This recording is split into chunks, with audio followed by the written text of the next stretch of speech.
बिस्मिल्लाहिर्रहमानिर्रहीम। अस्सलाम वालेकुम नाज़रीन।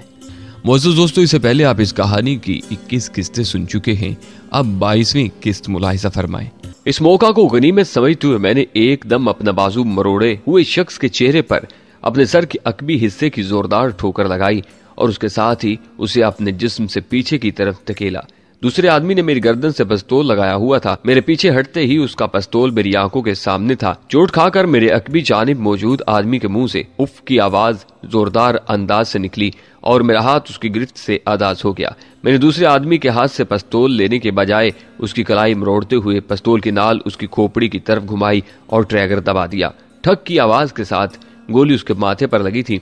उसके हाथ पर अपनी गिरफ्त ढीली करके मैं फौरन पीछे मुड़ा और अकबी जानिब मौजूद आदमी की दोनों टांगों के दरमियान घुटने की जोरदार जरब लगाई। वो अभी तक नाक वाली टक्कर से मदहोश था। टांगों के दरमियान लगने वाली जरब से वो मुंह के बल गिरा। उसके हाथ से साइलेंसर लगा पिस्तौल लेकर मैंने उसकी खोपड़ी में भी रोशनदान डाल दिया था। ये तमाम कार्रवाई मैंने चंद सेकंड के अंदर ही कर डाली थी। उन दोनों से फारिग होते ही मैं ट्रेसी और पलवैशा की तरफ मुतवज्जा हुआ। उसी वक्त पलवैशा ने ट्रेसी की छाती में लात मारकर उसे पीछे की तरफ गिराया था। 1 मिनट पलवैशे, मैंने जोरदार आवाज देकर पलवैशा को आगे बढ़ने से रोका। मेरा पिस्तौल वाला बाजू ट्रेसी की तरफ सीधा हुआ। उसने भी अपनी जानिब उठती हुई गला की बेरहम नाल देख ली थी। उसकी आंखों से किसी लबरेज प्याले की तरह खौफ छलका और वो चिल्लाई, जी गोली न चलाना। वो लोचदार और सुरीली आवाज ट्रेसी वालकर की तो नहीं थी और मुझे जी सिर्फ एक ही हस्ती कहती थी जिसका नाम कैप्टन जेनिफर हेंडस्ले था। वो जमीन सुर कर अपनी शनाख्त करवाते हुए बोली, मैं चैनी हूँ। उसके साथ ही उसने गिरेबान के अंदर हाथ डाला और एक बारीक झिल्ली उसके चेहरे से उतरती चली गई। काले स्याह चेहरे के नीचे जेनिफर का सुर्ख और सफेद चेहरा निकल आया था। उसके सर के बाल सुनहरी थे, लेकिन अब यकीनन उसने किसी लोशन से बालों का रंग भी काला किया हुआ था। मेरा पिस्तौल वाला हाथ अभी तक उसकी तरफ उठा हुआ था, लेकिन अपनी पहचान करवाने के बाद वो बेझिझक मेरी जानिब बढ़ी। अगले ही लम्हे मेरे पिस्तौल को एक जानिब करते हुए वो मुझसे लिपट चुकी थी। उसके साथ ही उसने अपनी सकाफत का मुजाहिरा शुरू कर दिया। ये क्या पागलपन है जेनी? उसे डांटते हुए मैंने खुद को उसकी गिरफ्त से छुड़ाया। पलवैशा फटी फटी नजरों से हमें घूर रही थी। इतने अरसे बाद मिले हो, क्या मेरा इतना भी हक नहीं बनता? उसने शर्मिंदगी जाहिर किए बगैर मुंह बनाया। शायद तुम भूल गई हो तुम मेरी दुश्मन हो। मैंने एक एक लफ्ज चबाते हुए कहा, भूल है तुम्हारी। अगर दुश्मन होती तो आज तुम जिंदा नजर ना आ रहे होते। ये मेहरबानियां अपने पास रहने तो समझी। और मैंने तुम्हें मना किया था कि पलवाशा पर हाथ न उठाना। तुम्हारी पलावाशा भी है कोई? उसने कहका लगाते हुए अजीब से तलफ्फुज से पलवाशा का नाम अदा किया। दांत मत निकालो, तुम्हें पता है ये अभी बीमारी से उठी है। तो उसने भी कोई कमी तो नहीं छोड़ी। तुम्हें मेरा एहसास नहीं और उसके लिए मरे जा रहे हो? भूल गए हो उससे पहले मैं तुम्हारी जिंदगी में आई हूँ। जेनी, समझने की कोशिश करो। पलवैशा मेरी बीवी है। बीवी? जेनिफर हैरान ही तो रह गई थी। मगर शादी कब हुई? महीना हो गया है और यकीन मानो अभी हम हनीमून मना रहे थे कि तुम मुसीबत बनकर नाजिल हो गई हो। तो ऐसी लड़कियां तो शादी के बगैर भी ना नहीं करती। तुम्हें शादी की जरूरत किस लिए पेश आ गई? मैंने गुस्सीले लहजे में कहा, शायद तुम्हारा जिंदा वापस जाने का इरादा नहीं है। वो एतमाद भरे लहजे में बोली, तुम जितनी बढ़के मार लो, एक बात तो यकीनी है कि तुम मुझे कुछ भी नहीं कह सकते। हाँ, मगर पलवैशा के साथ ऐसा कोई मसला नहीं है। अब डराओ तो नहीं ना यार। बेतकल्फी से कहते हुए वो चारपाई पर बैठ गई। पलवैशा अभी तक कीना तुज नजरों से उसे घूर रही थी। वैसे अपनी प्यारी बीवी को भी बता दो कि मैं दुश्मन नहीं हूँ। पलवैशा को मुसलसल घूरते देखकर वो कहे बगैर नहीं रह सकी थी, पलवैशा अंग्रेजी अच्छी तरह जानती है मोहतरमा। मैंने दूसरे अमरीकी के हाथ में पकड़ा हुआ गलाक उठाकर नेफे में अड़सने लगा। ओह, ये बात है। वो पलवैशा की तरफ मुतवज्जा हुई। बेबी, गुस्सा थूक दो। मैं मेजर जेनिफर हेंडस्ले हूँ, जी की पुरानी दोस्त। पलवैशा कोई जवाब दिए बगैर खामोशी से दूसरी चारपाई पर बैठ गई थी। उसके चेहरे पर चाहे उससे भरे तासरात मालूम नहीं हुए थे। मैं जानता था कि जेनिफर के मुझसे लिपटने और बोसो कनार की बात उसे हजम नहीं हो रही थी। मैं उसे पश्तो में मुखातिब हुआ, चंदा यूं गुस्सा नहीं करते। और तुम जानती तो हो कि ये इन लोगों की सकाफत है। मैं किसी घटिया सकाफत को नहीं जानती और आपसे तो मैं बात ही नहीं करना चाहती। वो जैसे गुस्से से उबल रही थी, एकदम फट पड़ी। भाई ये तो बहुत गुस्से में है, जेनिफर मज़ाहिया अंदाज में बोली। उसे पलवैशा की हालत देखकर लुत्फ आ रहा था। अच्छा ये बताओ कैसे तशरीफ आवरी हुई? मैं उसके सामने चारपाई पर जगह संभालते हुए मुस्तफसर हुआ। यूं भी मैं जानता था कि पलवैशा का गुस्सा इतनी आसानी से उतरने वाला नहीं था। जवाबन उसने जो कुछ बताया उसके लुब्बे लुबाब यही बनता था कि सुनोवर खान के एक आदमी ने 3-4 बार कमांडर नसरुल्लाह को बैठक में खाना लाते देखा। एक दिन उसने यूं ही तजस्सुस के हाथों मजबूर होकर दरवाजे की दर से आंख लगाकर बैठक में झांका। उस वक्त मैं किसी काम से बैठक के सेहन में निकला था। मुझ पर नजर पड़ते ही उसने ये बात सुनोवर खान तक पहुंचाने में एक लम्हा भी नहीं लगाया था और अगले ही दिन जेनिफर ने मुझे पकड़ने का प्रोग्राम बना लिया। लिया। चूंकि वो जानती थी कि मैंने सनोबर खान के आदमियों के हाथ नहीं आना था, इसलिए खुद ही वो अपने 2 साथियों के हमरा मुझे पकड़ने आ गई थी। उन्हें अब तक ये खुशफहमी थी कि मैं उनसे किए हुए वादे से इन्हिराफ नहीं करूंगा। ठीक है, तो जवाब सुन लो। मैं तुम लोगों के लिए काम नहीं कर सकता, बल्कि पाकिस्तान आर्मी के खिलाफ अल्बर्ट ने जो कार्रवाइयां कराई हैं उनका जवाब उसे देना पड़ेगा। पागल मत बनो जी। जेनिफर ने मुझे समझाने की कोशिश की। इसमें पागलपन की क्या बात है? क्या मुझे जचता है कि मैं अपने मुल्क के खिलाफ काम करने वालों से मुआहदे करता फिरूं? जी जानते हो, मैं अमेरिका से अफगानिस्तान सिर्फ तुम्हारी खातिर आई हूँ। उसने मुझे जज्बाती तौर पर ब्लैकमेल करना चाहा। पलवाशा से हमारी गुफ्तगू बर्दाश्त नहीं हो रही थी। वो रजाई में घुस गई, मगर जेनिफर उसे खातिर में लाए बगैर मुझे कायल करने की कोशिश में लगी रही। मैं साफ गोई से बोला, जितने दिन मैं अमेरिका में रहा तुम मुझे इसी तरह अपनी झूठी मोहब्बत का धोखा देकर वर्गलाती रही। अब तक तुम्हारी वो आदत खत्म नहीं हुई। जी मैं कसम खाती हूँ, मैंने कभी तुमसे झूठ नहीं बोला। और अगर तुम ये सोच रहे हो कि लिजोना ने तुम्हें पहले से मेरे बारे बता दिया था, तो यकीन करो हर मर्तबा वो गुफ्तगू मैंने खुद लिजोना के कानों तक पहुंचाई थी, क्योंकि मैं तुम्हें ब्लैकमेल होते नहीं देखना चाहती थी। मैं शिकवा गुनाह हुआ, बाद में तुमने उनका आलाकार बनकर मुझे ब्लैकमेल तो करवा दिया था ना। हाँ, क्योंकि कर्नल स्कॉट डेविड और कर्नल जोली रोजवेलेट किसी भी कीमत पर तुमसे ब्रेन वेल्स के कत्ल का काम लेना चाहते थे, और मैं नहीं चाहती थी कि मेरे बगैर वो कोई ऐसा मंसूबा तरतीब दे लें जिससे तुम्हारी जात को नुकसान पहुंचे। आखिरी दिन भी तुमने मोहब्बत का ड्रामा खेला था। वो हंसी। यकीनन लिजोना ने तुम्हें कहा होगा कि मैं किसी को फोन पर यह कह रही थी कि मैं तुम्हें राजी करने में नाकाम रही हूँ। हाँ, मैंने इस बात में सर हिला दिया। वो मैंने अपनी अना को तस्कीन पहुंचाने के लिए कहा था, वरना हकीकत यही है मुझे किसी ने तुम्हें वहां रहने पर मजबूर करने को नहीं कहा था। मेरी समझ में यकीनन तुम्हारी बात नहीं आई। जी मैं नहीं चाहती थी कि तुम ये समझो कि तुमने मेरी मोहब्बत को ठुकरा दिया है, इसलिए यूं ही तुमने मेरी आफर ठुकराई। मैंने भी लिजोना के जरिए तुम तक ये बात पहुंचा दी कि मैं किसी के कहने पर तुम्हें वहां रुकने पर राजी कर रही थी। मैंने पूछा, लिजोना को तुम्हारे ड्रामे की बाबत मालूम था? नहीं, उसने नफी में सर हिलाया। मैं उसके आने की मुंतजिर थी। यूं ही उसे आते देखा, मैंने फर्जी तौर पर मोबाइल फोन पर बातचीत शुरू कर दी, और इतना तो मुझे मालूम था कि वो तुम्हें यहाँ सरदार को लाजमन बताएगी। और जब तुम चले गए तो यकीन मानो मैं बहुत बेचैन रही। तुम्हारी ट्रेनिंग में बनी हुई वीडियोस देख देख कर दिल को बहलाया करती थी। फिर मुझे मालूम हुआ कि तुम अफगानिस्तान महाज पर पहुंचे हुए हो, और तुम्हारी मोहब्बत मुझे भी इस मुश्किल जगह पर खींच लाई। अच्छा, मान लिया जो तुम कह रही हो वो सही है, लेकिन मेरा इनकार तो अब भी बरकरार है। वो जज्बाती लहजे में बोली, जी तुम बेशक अमेरिकन CIA के लिए काम न करो, बल्कि तुम अमेरिका में भी कोई काम न करना। सब कुछ मैं करूंगी। तुम्हें ग्रीन कार्ड लेकर दूंगी, और तुम्हें जिंदगी की वो सहूलतें मिलेंगी जो तुमने ख्वाब में भी नहीं सोची होंगी। तुम बेशक हमारे बच्चों को मुसलमान बनाना, मैं उन पर भी एतराज नहीं करूंगी। बस मेरे साथ चलो। और इसका क्या करूं? मैंने रजाई में लेटी पलवाशा की जानिब इशारा किया। इसे मैं इतनी रकम दे दूंगी कि ये बाकी की जिंदगी अय्याशी में गुजारेगी। मैं हंसा, मतलब तुम मुझे इससे खरीद लोगी? पहले भी तो इसने $15,000 में तुम्हारा सौदा किया था, अब इससे 4-5 गुना ज्यादा रकम लेकर क्यों कर इनकार करेगी? बकवास न करो चैनी, मुझे मालूम है उस मासूम के साथ तुम लोगों ने क्या जुल्म किया था। चलो मान लिया, लेकिन ये भी तो सोचो उसने अपने छोटे भाई और माँ को तुम पर तरजीह दी, जबकि मैं वादा करती हूँ कि अगर तुम कहोगे तो अपने माँ बाप और बहन भाइयों को तुम्हारे लिए छोड़ दूंगी। ये मुमकिन नहीं है जैनी। मैंने बेबसी से सर हिलाया। क्या मैं खूबसूरत नहीं हूँ? क्या मैं तुम्हें प्यारी नहीं लगती? क्या मेरी मोहब्बत तुम्हारे लिए कोई मानी नहीं रखती? उसकी आवाज सचमुच गुलगेर हो गई थी। बगैर शक शुबे को मुझे यकीन था कि वो ड्रामा नहीं कर रही थी। जैनी, मालूम है हमारे दरमियान सबसे बड़ा तहजीबों का फर्क है। हम वक्ती तौर पर यकीनन एक हो जाएंगे, शादी भी कर लेंगे और चंद साल मोहब्बत से भी गुजार लेंगे, लेकिन तुम जिस माहौल में पल कर जवान हुई हो वो इस माहौल से यकसर मुख्तलिफ है जो मुझे मुयस्सर रहा है। मैं कभी भी ये गवारा नहीं करूंगा कि मेरी बीवी को छूना तो दरकिनार कोई देख भी सके, जबकि अपनी तहजीब के मुताबिक तुम मेरे सामने किसी भी मर्द के गले लगने को भी मायूब नहीं समझोगी। और ये मैंने एक मिसाल दी है। इसके अलावा भी हमारी शादी में कई एक खुबाहतें हैं जो इस वक्त तुम्हें इसलिए नजर नहीं आ रही कि तुम्हारी आंखों पर मोहब्बत की पट्टी बंदी है। यूं ही ये पट्टी खुलेगी, तुम्हें ये शादी एक मजाक से बढ़कर मालूम नहीं होगी। वो रूहानसी होते हुए बोली, नहीं, बल्कि तुम्हारी आंखों पर पलवैशा की मोहब्बत की पट्टी बंदी है। इस छोटी सी छोकरी ने तुम्हें मुझसे छीन लिया है।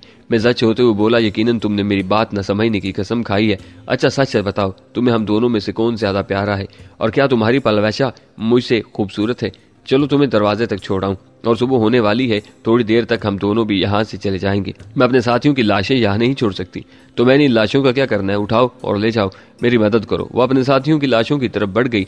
दोनों लाशों को बैठक के बैरूनी दरवाजे के पास रखकर वो बाहर निकल गई। अपनी गाड़ी उन्होंने बैठक से थोड़े फासले पर पार की थी।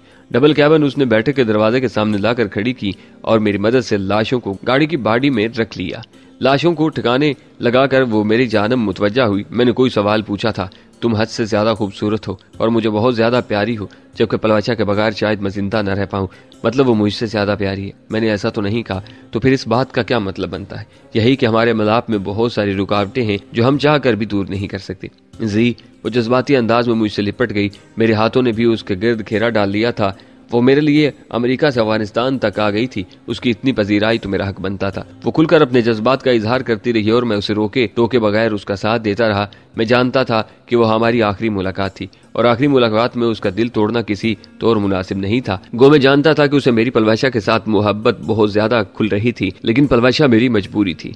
अगर मैं जैनी का महबूब था तो पलवशा मेरी मोहब्बत थी। लेकिन कुछ सच ऐसे होते हैं जिनका खुलम खुला इकरार किसी दिल को चकनाचूर कर देता है।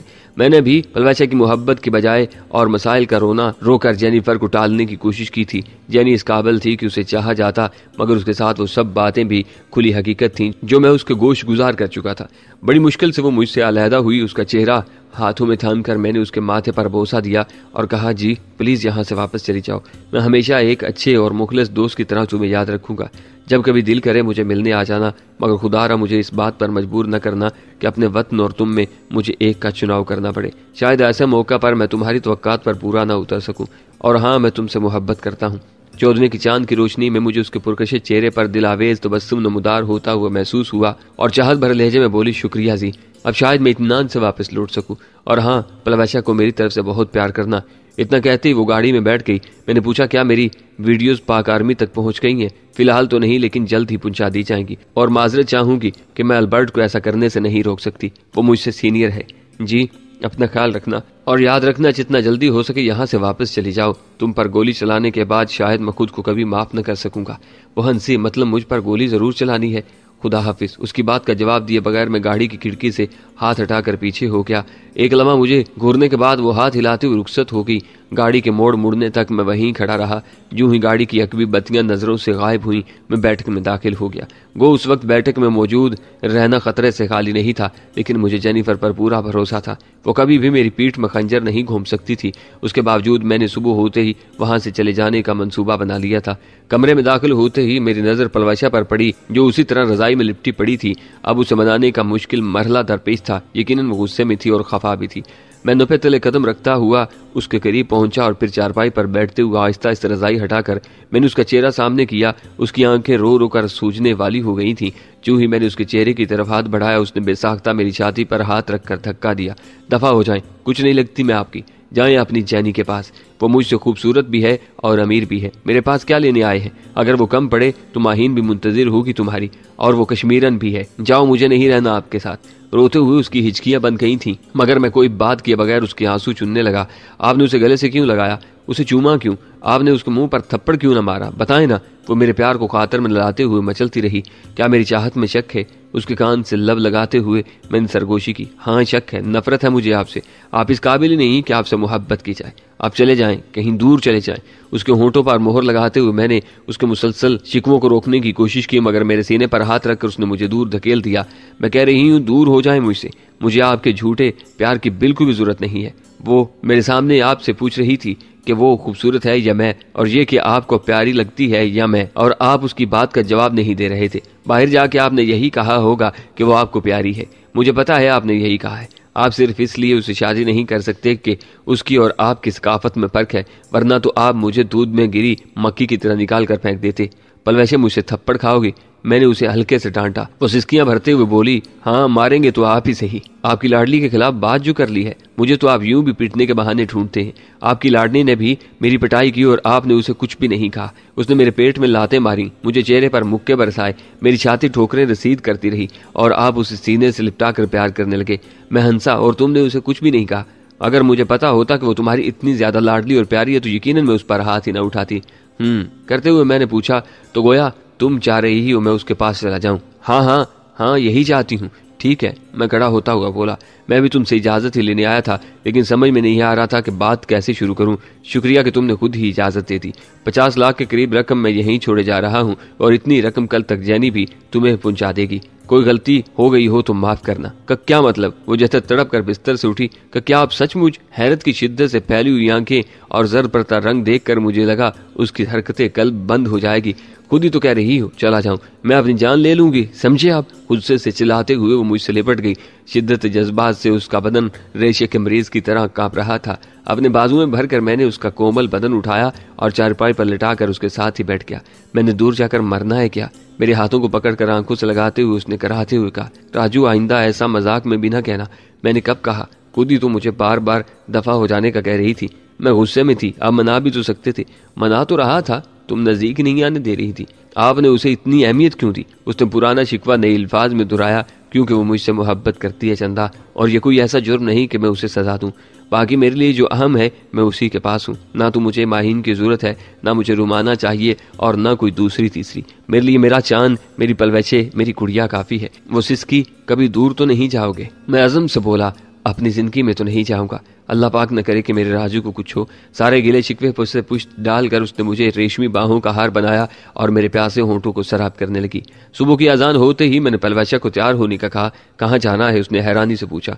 ये जगह सनोवर खान के आदमियों की नजर में आ गई है, चचा नसरुल्लाह को कहकर किसी दूसरी जगह मुंतकिल होते हैं। उसने मुंह बनाते हुए कहा, अगर उस लफंगी मेजर को कत्ल कर देते तो यकीनन किसी को इस जगह के बारे में मालूम ना होता। इस जगह के बारे में जैनी को सनोवर खान से पता चला है। फिर तुम ये कैसे कह सकती हो कि उसकी मौत के बाद हम महफूज हो जाते? वो दो टोक लहजे में बोली, मैं आपको बता रही हूँ, उसके बाद वो जब भी मेरे सामने आई बचेगी नहीं। मैंने मजाहिया अंदाज में कहा, यही बात जाते हुए वो भी कह कर गई है। चलें, इस तरह आपकी जान तो छूट जाएगी ना। मजाक कर रहा हूँ, सच तो ये है कि उसने कहा है मेरी तरफ से पलवाशा को बहुत सारा प्यार करना। वो तीखे लहजे में बोली, ये ना हो मैं समझने लगूं कि आप उसके कहने पर मुझे इतनी तवज्जा दे रहे हैं और आपको करीब ही ना आने दूं। तुम्हारी तो कोई कल ही सीधी नहीं है, अब उठ जाओ, देर हो रही है। मैं पाँव में बूट डालने लगा। शरारती अंदाज में हंसते हुए वो भी तैयार होने लगी। थोड़ी देर बाद हम कमांडर नसरुल्लाह के दरवाजे पर दस्तक दे रहे थे। उसने दरवाजा खोलने में देर नहीं लगाई थी। वो वुजू करके मस्जिद जा रहा था। अरे आप इतनी सुबह? वो हमें देखकर हैरान रह गया था। हाँ चचा जान, एक मसला हो गया है। मैं अजमालन उसे रात को होने वाले वाक़े के बारे में बताने लगा। ओह, तो ये तो बहुत बुरा हुआ। खैर चलो, मैं तुम्हें अपने दोस्त की बैठक में छोड़ आता हूँ। दोस्त की बजाय अगर किसी ऐसे आदमी के पास ठिकाना मिल जाए जिससे आपका ताल्लुक लोगों को मालूम न हो तो ज्यादा बेहतर रहेगा। कमांडर चचा ने मुझे तसल्ली देते हुए कहा, उसकी और मेरी दोस्ती ऐसी है, फिक्र ना करो। और हम सारी लाते हुए उनकी महित में चल पड़े। उनका दोस्त इमाम मस्जिद था। उसका घर मगरब की तरफ से मस्जिद के साथ मुत्तसिल था और घर के साथ ही छोटी सी बैठक थी जिसका सहन नहायत ही मुख्तसर से था, और एक छोटा कमरा जिसमें 2 चारपाइयों की गुंजाइश थी। लेकिन एक फायदा यह था कि बैठक में एक खिड़की घर की तरफ भी खुलती थी, जिसकी वजह से पहले की तरह किसी को हमारे छुपने का शुबा नहीं हो सकता था, क्योंकि हम उसी खिड़की से खाने पीने का सामान वसूल कर सकते थे। इमाम मस्जिद और कमांडर चचा हमें बैठक में छोड़कर नमाज को चले गए। हम दोनों भी वुजू करके बैठक ही में नमाज पढ़ने लगे। थोड़ी देर बाद इमाम मस्जिद हमारे लिए नाश्ता ले आया। उसका नाम मौलाना अब्दुल कद्दूस था। चचा नसरुल्लाह ही के हम उम्र थे और जवानी में मुजाहिदीन के साथ जहाद में हिस्सा ले चुके थे। न जाने कमांडर नसरुल्लाह ने उसे हमारे बारे कुछ बताया था या नहीं, लेकिन आज खुद उसने हमसे कुछ पूछने की जरूरत महसूस नहीं की थी। नाश्ता करके हमने बैठक का दरवाजा कुंडी किया और सोने के लिए लेट गए। सारी रात जागते हुए गुजर गई थी। उसी रात मैं और पलवाशा आइंदा का लाही अमल तय कर रहे थे। अपने वापस जाने की बात पर तो वह हत्थे से ही उखड़ गई थी। मैं आपको अकेला नहीं छोड़ सकती राजू, इस बात पर खफा होना है तो 1000 बार हो जाए, मनाऊंगी भी नहीं। चंदा मालूम है तुम्हारी मौजूदगी में मेरा दिल हर वक्त लरसता रहता है। मालूम है मुझे वापस भेजकर आपने अपनी जैनी के साथ गुलछरे उड़ाने होंगे। मैंने खफगी से पूछा, अब शक करना भी शुरू कर दिया है? वो बेपरवाही से बोली, पहले दिन से करती थी। उसके अंदाज पर मुझे हंसी आ गई थी। उसके होंठों पर भी खूबसूरत तबस्सुम खिलने लगा था। पर वैसे मार खाओगी? उसने 2 टोक अंदाज में कहा। मार खा लूंगी, छोड़कर नहीं जा सकती। अच्छा, तुम्हारा इरादा क्या है? आपकी हिफाजत करना। मर्द मैं हूं कि तुम हो? मैं, और आप हैं पंजाबन कुड़ी, उसने मजाहिया अंदाज में कहा और फिर खिलखिलाकर हंसती चली गई। उसकी खूबसूरत हंसी ऐसी नहीं थी कि मेरे दिमाग में लड़ाई भिड़ाई के मंसूबे पल सकते। उस पुरकशिश और दिल के तारों को छेड़ने वाली हंसी को सुनकर एक ही काम सूझ सकता था और वही मैं करने लगा। बादल जोर से गरजा और छत पर टप टप पड़ने वाले कतरों ने कमरे की रोमानवी फिजा को 4 चांद लगा दिए। वजीरिस्तान में गर्मी के मौसम में भी रात को अच्छी खासी सर्दी होती है, खासकर पहाड़ियों के ऊपर तेज चलने वाली हवा मौसम को गर्म होने ही नहीं देती और सितंबर अक्टूबर में एक बार फिर सर्दी डेरे डालने लगती है। अब अक्टूबर की शुरुआत थी, सर्दी आहिस्ता आहिस्ता बढ़ती जा रही थी और ऐसी सर्दियों में महबूब की कमी कुछ ज्यादा ही महसूस होने लगती है, जबकि मेरे साथ ऐसा कोई मसला नहीं था कि मेरी जिंदगी का प्यारा साथी मेरे साथ ही था। उसे दूर भेजकर यकीनन मैं खुश न रह पाता। बहुत सारी देर गुजर गई और फिर उसकी मधुर आवाज ने मेरे कानों में सुर बखेरे, राजू अगर मैं चली गई तो खुश रह पाएंगे? नहीं, मेरे मुंह से सच ही निकला था, इसलिए नहीं जाती जानू, क्या मालूम जिंदगी कब साथ छोड़ जाए। मैं चाहती हूँ मरते वक्त आपकी बाहों का सहारा मुयस्सर हो। यकीन मानो मैं कभी किसी बात से नहीं डरती, मगर आपसे दूर रहकर जो कुछ मुझ पर बीतती है, अब मैं आपसे दूरी का तसव्वुर करके ही लरजने लगती हूँ। मैं साफ गोई से बोला, ये हालत तो मेरी भी होती है चंदा, फिर दूर भेजने की बात क्यों करते हैं? और फिक्र न किया करे, मैं नर्म नाजुक और मोम की बनी हुई गुड़िया सिर्फ आपके लिए हूँ, वरना देख लेना दुश्मन के लिए मैं लोहे का चना साबित होंगी। और ये बात तो मैं अच्छी तरह जानता था कि वो किसी तरबियत याफ्ता कमांडर से कम नहीं थी। अमेरिकन CIA की तरबियत याफ्ता मेजर जेनिफर हेंसले जैसी खतरनाक लड़ाका को बराबर की टक्कर देने वाली कोई आम लड़की नहीं हो सकती थी, लेकिन उसके बावजूद मैं उसे अपने साथ फिराकर गैर मुतमईन था। वो मेरी इज्जत थी, किसी भी मुश्किल जगह पर उसकी वजह से मेरी परेशानी कई गुना बढ़ जाती। वो दुश्मन का तशद्दुद तो बर्दाश्त कर लेती, मगर एक औरत पर काबू पाने के बाद वो नंग इंसानियत उसके साथ क्या क्या सलूक करते थे, उसको समझने के लिए किसी अकल बिना की जरूरत नहीं थी। और अगर पलवैशा के साथ कोई ऐसा हादसा पेश आ जाता तो शायद मैं खुद को कभी माफ न कर पाता। इन सब सोचों के बावजूद मैंने उसे खुश करने की खातिर कहा, अच्छा फिर ऐसा कुछ नहीं कहूंगा। अब खुश वो मुंह बनाते हुए बोली, कह दें, मैंने कौन सा मानना है कि आपके कहने की फिक्र करूं। मैंने मुस्कुराते हुए कहा, अच्छा सोते हैं, और मेरे मशवरे की तायद में उसने आंखें बंद कर ली। 2 हफ्ते हमने वहीं गुजार दिए। इस दौरान इमाम मस्जिद की वसातत से कमांडर नसरुल्लाह को कहकर हमने गिलाक की 100 गोलियां भी वाना से मंगवा ली थी। जैनी के हलाक होने वाले साथियों से 2 साइलेंसर लगे गिलाक मेरे हत्थे चढ़े थे। जाते हुए जैनी ने जानबूझकर उनकी वापसी का मुतालबा नहीं किया था, या शायद उसे भूल गया था। बहरहाल अगर वो मांगती भी तो मैंने वापस नहीं करने थे कि गिलाक 19 एक कारामद पिस्तौल है और उस पर लगा साइलेंसर सोने पर सुहागे के मसलाक था। एक सुबह हम अलार्म खेल जाने के लिए तैयार थे। एक रोज पहले ही रात के वक्त पलवैशा बुरका ओढ़कर अपने मामू के घर से हो आई थी, और मामू के घर जाने की वजह उसका दूध शरीक भाई मुराद था। वो चंद दिन के लिए घर आया हुआ था। उसे मस्जिद में देखते ही इमाम मस्जिद मौलाना अब्दुल कुद्दूस ने पलवैशा तक ये बात पहुंचाने में देर नहीं लगाई थी कि पलवैशा ने वहां आने के अगले ही दिन मौलाना साहब को ये दरख्वास्त की थी। उसके मामू का घर भी इसी मोहल्ले में था और वो इसी मस्जिद में नमाज पढ़ते थे। मुराद से उसे काफी काम की बातें मालूम हुई थी। 2 दिन बाद उसकी अंगुराड़े वाली हवेली में एक बड़ा प्रोग्राम था। मैं हवेली के साजो सामान और दरवाजों वगैरह ही खुद चला सका था। यकीनन इमारत को कोई खास नुकसान नहीं पहुंचा था, और वहां पर जश्न मनाते वक्त उसके ज्यादातर लश्करियों ने वहीं इकट्ठे होना था। इसी सूरत में अलामखेल की हवेली में उसके आदमियों की कोई खास तादाद मौजूद न होती। अलामखेल में उसकी 2 हवेलियां थी। एक में उसके खानदान वाले रहाइश पजीर थे और दूसरे उससे मुल्हिक बैठक थी, जो रहाइश की हवेली से भी काफी बड़ी थी। ये वही हवेली थी जो उससे पहले कबील खान का मस्कन थी। कबील खान और जहादाद खान सके भाई थे, जबकि सनोबर खान उनका सौतेला भाई था, और वो शुरू दिन ही से एक ही हवेली में सुकूनत पजीर थे। पलवाशा मुझे भी बता चुकी थी कि सनोबर खान ने उस पर तशद्दुद करते वक्त उसकी कमीज भी फाड़ी थी और उसकी आंखों के सामने उसकी माँ के साथ भी बदतमीजी की थी। इसलिए सनोबर खान को सबक सिखाने के लिए जरूरी था कि उसे भी वैसी ही अजियत से दुचार किया जाता। गो मैंने कभी औरतों को मर्दों की दुश्मनी में घसीटने का नहीं सोचा था, ना वजीरिस्तान में ऐसा कोई रवाज था। मगर सनोबर खान ने पलवाशा की माँ और कम सिन भाई को दरमियान में लाकर इस घटिया रस्म को शुरू कर ही दिया था, तो उसे इतना एहसास दिलाना जरूरी था कि घर वाला वो भी था। अंगुराड़े से अलामखेल तक हमें वैगन मिल गई थी।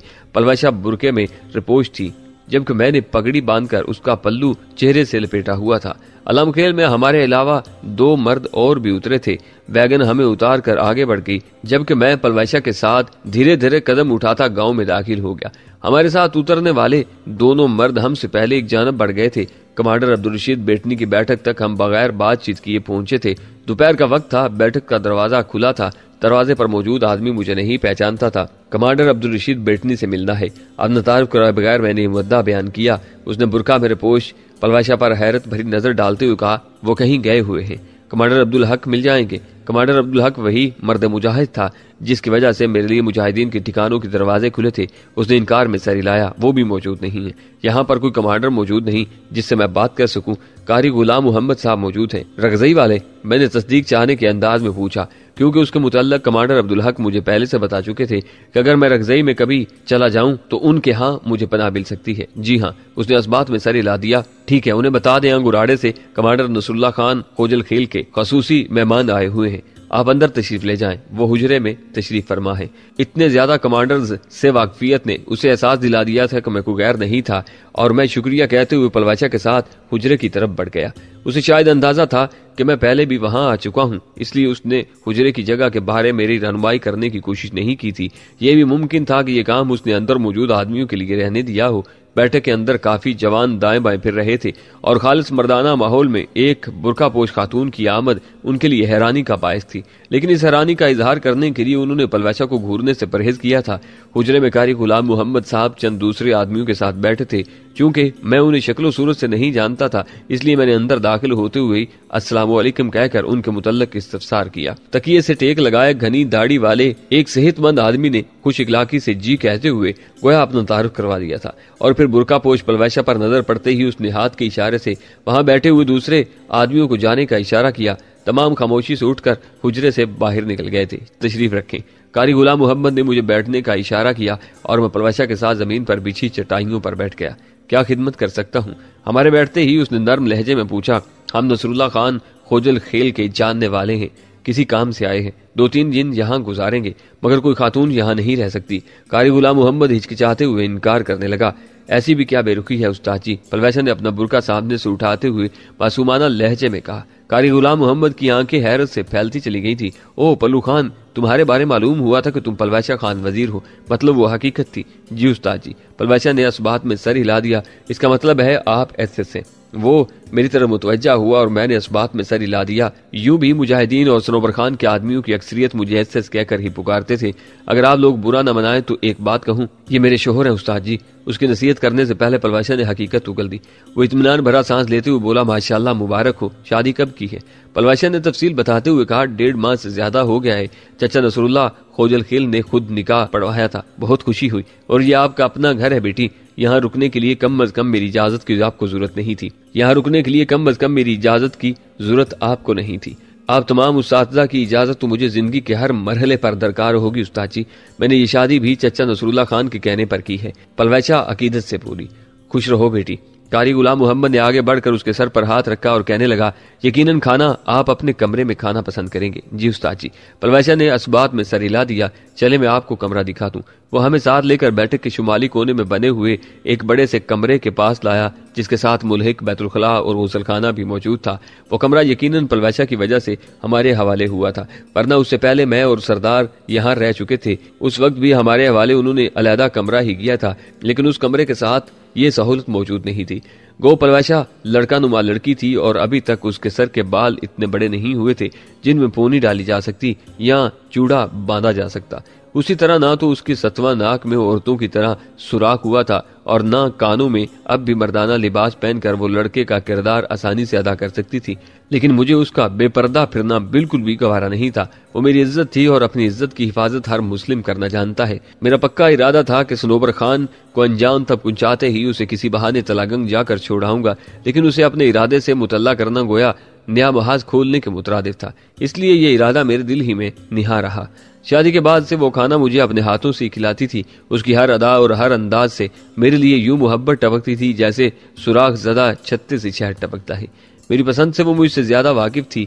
मेरी नाराजगी और खफगी को वो एक लम्हे में भांप जाया करती थी और मेरे आराम सुकून को इतना ख्याल करती जैसे मैं कोई छोटा सा बच्चा ही तो था। यकीनन मशरकी बीवियां अपने खामद का हर काम नहायत अकीदत से सर अंजाम देती हैं, लेकिन पलवैसा इस मामले में घरेलू खवातीन से भी एक हाथ आगे थी। वो मुझसे झगड़ा करते वक्त वो काफी सारी बकवास कर जाया करती थी, लेकिन उसकी ये बातें बस जुबान तक ही महदूद होती थी और कुछ भी ऐसा वैसा कहते हुए वो मुझे आप ही कहा करती थी। बिला शक शुबा मेरे लिए कुदरत का एक तोहफा ही तो थी वो। खाना खाकर हम आराम के लिए लेट गए। जोहर की नमाज मैंने बाकियों के साथ अदा की थी। अलबत्ता पलवैसा कमरे से बाहर न निकली।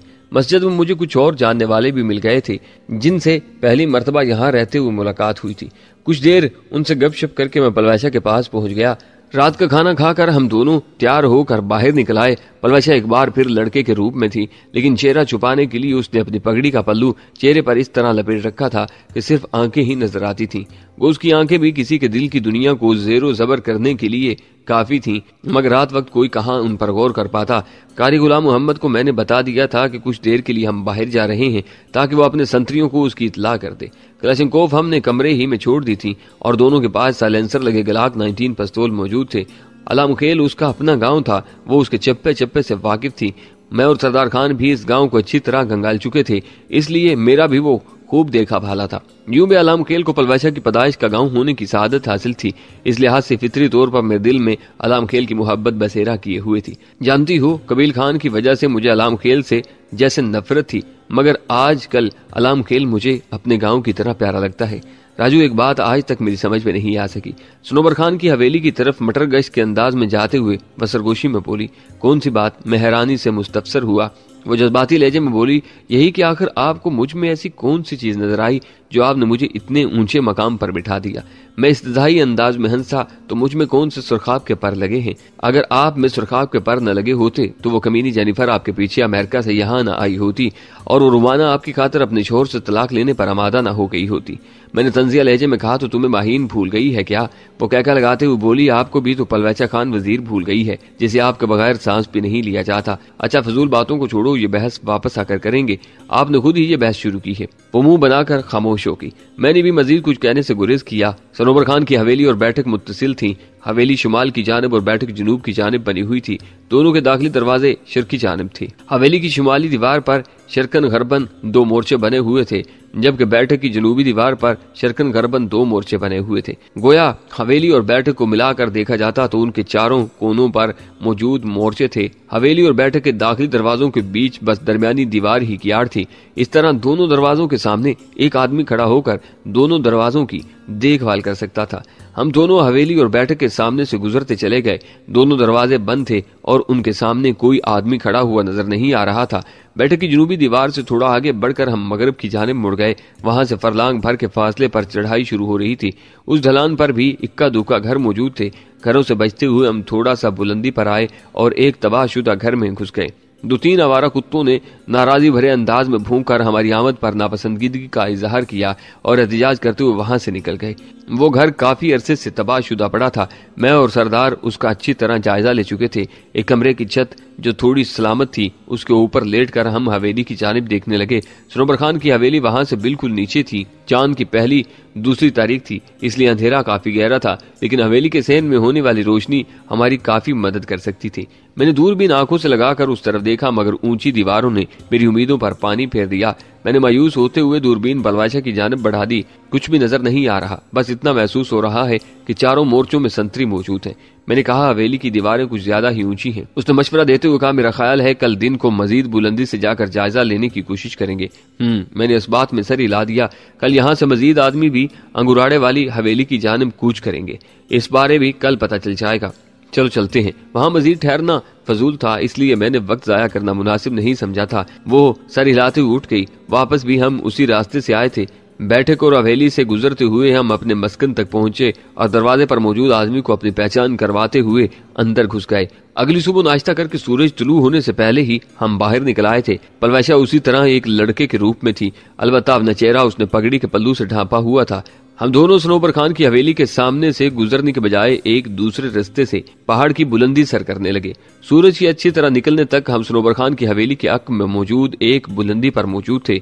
उस जगह से खाली आंखों से कोई खास निगरानी नहीं हो सकती थी, मगर हमारे पास एक ताकतवर दूरबीन मौजूद थी। दरख्तों के झुंड में छुपकर हम बैठक और हवेली के सहन का जायजा लेने लगे। चूंकि ये बुलंदी ऐन उस हवेली और बैठक के अक में मौजूद थी और उसका फासला इतना ज्यादा नहीं था, इसलिए यहाँ से दोनों इमारतों के सहन का जायजा लिया जा सकता था। नामालूम हवेली बनाते वक्त कबील खान या बनाने वाले ने उस मुतल्लक क्यों सोचा था। शायद इतनी बुलंदी से सिर्फ दूरबीन की मदद ही से महदूद सा दिखाव मुमकिन था, इसलिए उन्होंने उसे अहमियत नहीं दी थी। यूं भी इतनी दूर से दूरबीन की मदद से भी किसी के चेहरे की शिनाख्त मुमकिन नहीं थी। बैठक के सेन में काफी हलचल मची हुई थी। 3 गाड़ियां हमें बैठक के दरवाजे से निकलकर अंगुराड़े का रुख करती नजर आई। यकीनन वो रात को होने वाले जश्न में शिरकत करने जा रहे थे। मोर्चों का जायजा लेने पर हमें उनमें कोई हरकत नजर न आई। राजू, मेरे जहन में एक मंसूबा आ रहा है। थोड़ी देर दूरबीन से हवेली और बैठक का जायजा लेने के बाद वो मुझसे मुखातिब हुई। बोलो। मैं उसकी तरफ मुतवज्जा हो गया। सर पर पगड़ी लपेटे मर्दाना लिबास में कुछ अजीब ही दिखाई दे रही थी, लेकिन मैंने कई दफा महसूस किया था कि जनाना लिबास के बजाय वो मर्दाना लिबास में ज्यादा आरामदेह महसूस किया करती थी। उसकी वजह शायद यही थी कि वो बचपन ही से लड़कों वाले कपड़े पहनने की आदी थी, बल्कि गुज़िश्ता शब वो ये कह रही थी कि उसे मुसलसल बढ़ते हुए बालों से उलझन महसूस होने लगी है। जवाब में मुझसे ठीक ठाक झाड़ खाकर उसने मुंह बनाते हुए कहा था, जिस दिन भी उसे मौका मिला वो सर पर उस्तरा फिरवा देगी। अगर ऐसा गया तो सचमुच खफा हो जाऊंगा। उस धमकी के बगैर मेरे पास कोई चारा नहीं था। वो शौकी से बोली, मनाना मुझे आता है, और मैं जच होकर खामोश हो गया था। वो मशवरा देते हुए बोली, अगर हम अभी हवेली में घुसने की कोशिश करें तो शायद कामयाब हो जाएं। चारों मोर्चे खाली हैं और बैठक में आदमियों की तादाद बिना होने के बराबर होगी। चंद लम्हे सोच में खोए रहने के बाद मैंने उठते हुए कहा, चलो। सच वो खुश हो गई थी। उसके अलावा कोई चारा भी नहीं है। रात को कम से कम मोर्चों में मौजूद लोग तो चुकन्ने होते हैं। इस वक्त यकीनन वो बेफिक्र होंगे और मोर्चे यूं भी खाली पड़े हैं। सिर्फ दाखिली दरवाजे ही पर कोई मुहाफिज मौजूद होगा। हम एहतियात से नीचे उतरने लगे। दोनों के पास साइलेंसर लगे ग्लाक मौजूद थे। क्लशनकोफ हम कमरे ही में छोड़ाए थे। रात जिस वीरान इमारत की छत से हमने हवेली की देखभाल करने की कोशिश की थी, वहां चंद लम्हे रुक कर हमने एक बार फिर दूरबीन से मोर्चों के खाली होने का इत्मीनान किया। वहीं पर एक गिरे हुए कमरे की छत की कड़ियों में से पलाशा ने 7.5-8 फुट लंबी एक कड़ी उठा ली, जो मेरे बाजू के बकदर मोटी थी। इसका क्या करोगी? मैं पूछे बिना नहीं रह सका था। उसने शरारती लहजे में कहा, जो भी मेरे करीब आया सर में मार कर उसका सर फाड़ दूंगी। मेरे भी? मैंने शरारती लहजे में पूछा। वो खिलखिला कर हंसी। हाँ, आपके भी, अगर दूर जाने की कोशिश की तो। मैं मुस्कुरा कर रह गया था। मजीद कुछ कहे बगैर उसने उतराई की जानिब कदम बढ़ा दिए। बैठक और हवेली के अक्म में छोटा सा खाली मैदान था। हवेली के दाएं बाएं जुड़ा कोई इमारत या मकान मौजूद नहीं था। जनूब की तरफ 50-60 गज के फासले पर 2-3 घर बने थे और करीबन इतने ही फासले पर शुमाल की जानिब घरों का सिलसिला था। उन दोनों इमारतों के सामने पुख्ता सड़क बनी हुई थी, जो वहां से अलामखेल और अंगुराड़े को मिलाने वाली मुस्तकिल सड़क से मिलाप करती थी। सामने की जानिब ही सड़क अबूर करके ढलान थी, जिसके इख्तिताम पर कच्चे पक्के मकानात का सिलसिला शुरू हो जाता था। वजीरिस्तान के चंद बड़े शहरों जैसे मीरान शाह, वाना, जरमक मकी वगैरह में तो गलियां और कोचे मिल जाते हैं, लेकिन आम आबादी सिलसिले गलियों वगैरह के तकल्लुफ से आजाद है। नजरिया जरूरत के तहत जिसको जहां जगह मिलती है वो अपना मकान बना लेता है। 2-2, 3-3 मकानात इकट्ठे होते हैं और फिर दरमियान में ढलान, मैदान, दरख्तों के झुंड या खेत वगैरह आ जाते हैं और फिर चंद घर बने होते हैं। बड़े शहरों के मज़ाफ़ात में मौजूद आबादी की भी यही सूरत हाल है। यहाँ भी बताता चलूं कि बड़े शहरों की आबादी भी पंजाब या KPK के किसी मुतवस्त गांव से ज्यादा नहीं होगी। जब बड़े शहरों का यह हाल है तो छोटे देहातों का अंदाजा आप खुद कर सकते हैं। ढलान से उतरकर हम दोनों एक चट्टान के साथ यूं टेक लगाकर बैठ गए जैसे थक कर सस्ता रहे हों। दाएं बाएं का अच्छी तरह जायजा लेने के साथ हमने अक्म में मौजूद दोनों मोर्चों को भी पगौर देख लिया था। दूर खेतों में चंद औरतें काम करती नजर आ रही थी।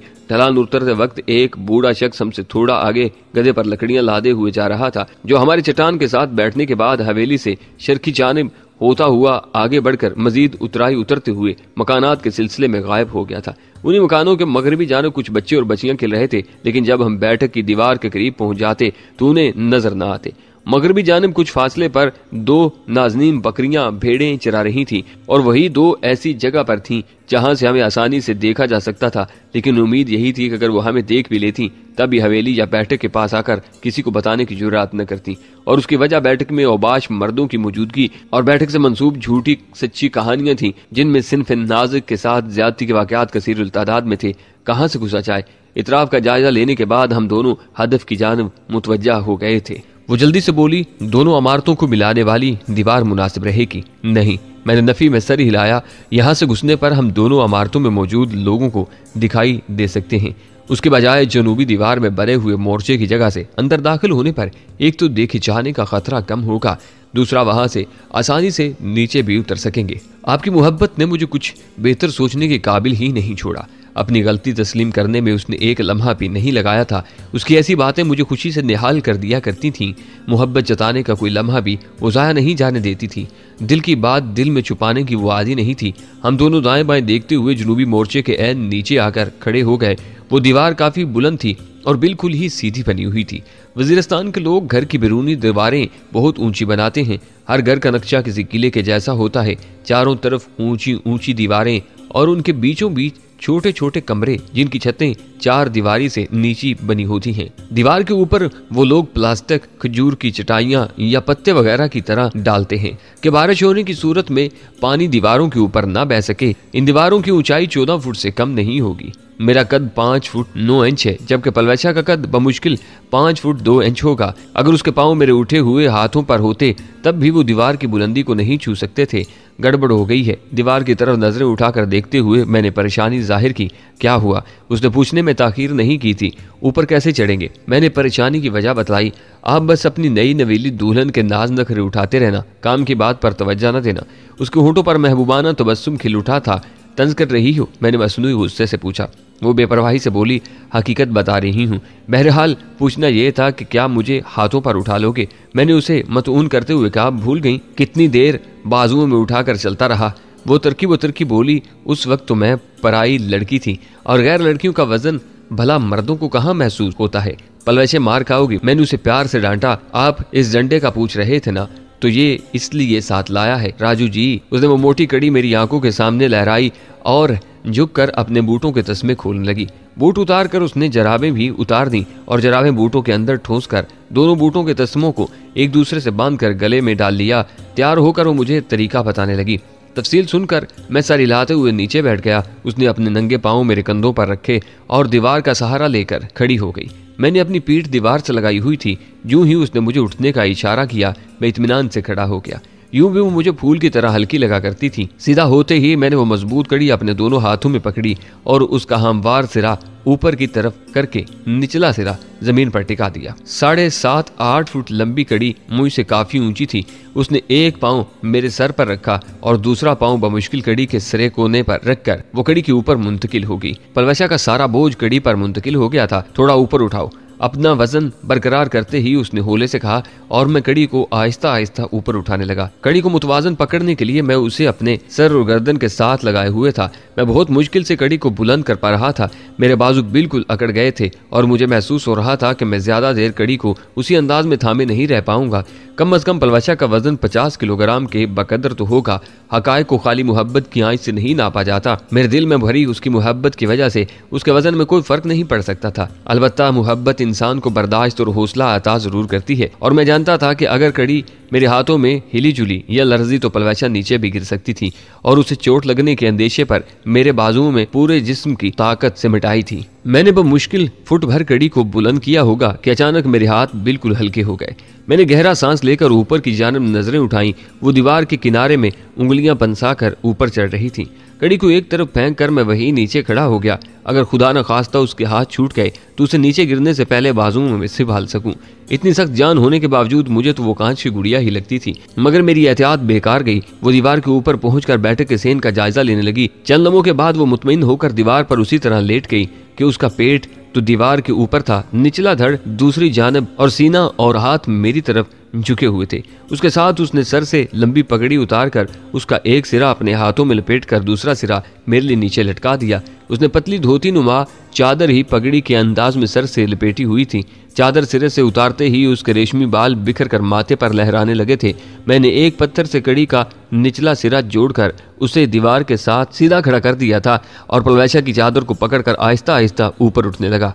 मेरी नजर उसके सुर्ख पड़ते चेहरे पर थी। साफ लग रहा था कि उसे बहुत ज्यादा कुव्वत सर्व करना पड़ रही है। उसे ज्यादा जहमत से बचाने के लिए मैंने कड़ी को दीवार के साथ खड़ा किया था। वो 7.5-8 फुट लंबी कड़ी काफी मदद दे सकती थी। थोड़ा सा ऊपर होते ही मैं कड़ी के हमवार सिरे पर पांव रखने में कामयाब हो गया था। एकदम पलवैसा के हाथों पर से मेरा वजन हट गया और मैं दीवार का सहारा लेकर आहिस्ता आहिस्ता खड़ा हो गया। मेरे हाथों और दीवार की खिगर में चंद इंच का फर्क था। उसने दोबारा मेरे हाथ थामने चाहे मगर मैं उसे मजीद मुशक्कत में मुब्तला नहीं कर सकता था। मैं चढ़ जाऊंगा, तुम मोर्चे में पहुंचो। बस बात में सर हिलाते हुए दीवार पर चढ़कर उसने दाएं बाएं का जायजा लिया और फिर सीधा खड़े होकर मोर्चे की एक जानिब से निकले हुए लकड़ी के सिरों पर पांव रखती हुई मोर्चे में घुस गई। उसी अस्ना में मैंने उछलकर दीवार की खिगर पर उंगलियां फंसाई और अपने हाथों के बल पर ऊपर उठ गया। अगले हिले में मैं दीवार पर था। उसी दीवार से चंद फुट नीचे कमरों की छत थी, लेकिन छत पर पांव रखने में यह खतरा था कि अगर उस कमरे में कोई आदमी भी मौजूद होता तो उसे 1 मिनट में मालूम हो जाता कि छत पर कोई मौजूद है। मैंने एक सरसरी नजर सहन में दौड़ाई, मगर ना तो दाखिली दरवाजे पर कोई नजर आया और ना सहन में कोई हरकत नजर आई। गौर करने पर मुझे हवेली के दाखिली दरवाजे के अंदर से कुंडी लगी नजर आई। किसी के न होने का इत्मीनान करते ही मैं सराज से उठा और प्रवेशा की तरह बड़ी हुई लकड़ियों पर पांव रखकर मोर्चे में घुस गया। मोर्चा 6-7 फुट चौड़ा और इतना ही लंबा था। दीवार के साथ एक क्लशिंकोव खड़ी थी। तपाई नमा लकड़ी की मेज पर गोलियों से भरी 3-4 मैगजीनें भी रखी हुई थी। जदीद साख्त की एक दूरबीन दीवार से लटकी हुई थी। एक लोहे की कुर्सी जिसकी टांगें इतनी ऊंची थी कि उस पर बैठने वाला आसानी से मोर्चे की 3 इतराफ की दीवारों में बने हुए सुराखों में से झांक कर निगरानी कर सकता था। चौथी सम्त में यूं भी मोर्चे का दरवाजा था। पलवाशा जराबें और बूट पहन कर तैयार थी। सर पर बांधी हुई चादर को उसने मफलर के अंदाज में चेहरे पर लपेट लिया था, जबकि नेफे में अड़ता हुआ ग्लाक 19 उसके हाथ में नजर आ रहा था।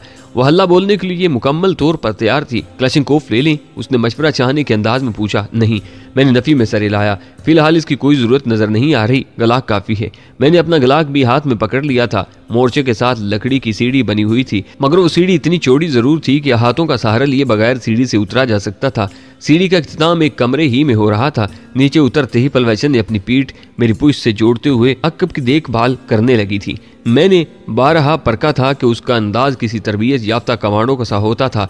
उसकी दिलरुबाई और महबूबियत से हट कर भी उसकी मौजूदगी में मुझे सरदार खान जैसे तरबियत याफ्ता और दरेर साथी की कमी महसूस नहीं होती थी। उस कमरे के 2 दरवाजे थे। एक बाहर सेन की जानिब खुलता था, जबकि दूसरा बरामदे की तरफ। हमारा रुख अंदर की तरफ था। गलाक को फायर के लिए तैयार हालत में थामे मैं दबे कदमों आगे बढ़ता गया। एक कमरे से बेहंगम मौसीकी की आवाज आ रही थी। उस कमरे के दरवाजे से हम एक लंबे चौड़े बरामदे में दाखिल हुए, जिसकी मगरबी जानिब कमरों के दरवाजे और मशरकी जानिब बैठक का खुला और वसी सहन था। कमरों की ये कतार दीवारों के इख्तिताम के बाद भी खत्म नहीं होती थी, बल्कि शुमाली दीवार की तरफ मुड़ जाती थी। अगर मगरब की जानिब से देखा जाता तो वो कमरे और बरामदा अंग्रेजी के हर्फ एल की तरह नजर आता था। शुमाली जानब उन कमरों और बरामदे के इख्तिताम पर एक अलहदा कमरा बना हुआ था। शायद वो संतरियों के लिए बना था। जनूब मशरक दीवार के मलाब पर भी जनूब मगरबी दीवार के कोने की तरह एक तवील कमरा बना हुआ था, जिसके ऊपर एक मोर्चा मौजूद था, जिससे मशरकी और जनूब की जानिब की देखभाल की जा सकती थी। मोर्चे वाले मशरकी और मगरबी दोनों कमरों के दरमियान थोड़ी सी जगह खाली थी और फिर 2-3 कमरे बने नजर आ रहे थे, जिनके सामने अपना बरामदा मौजूद था। मशरकी दीवार के साथ 2-3 गुसलखाने और बैतुल खला बने थे और उनके बाद गाड़ियां खड़ी करने के लिए एक गिराज बना हुआ था, जिसमें पहलू ब पहलू 5-6 गाड़ियां बासानी खड़ी की जा सकती थी।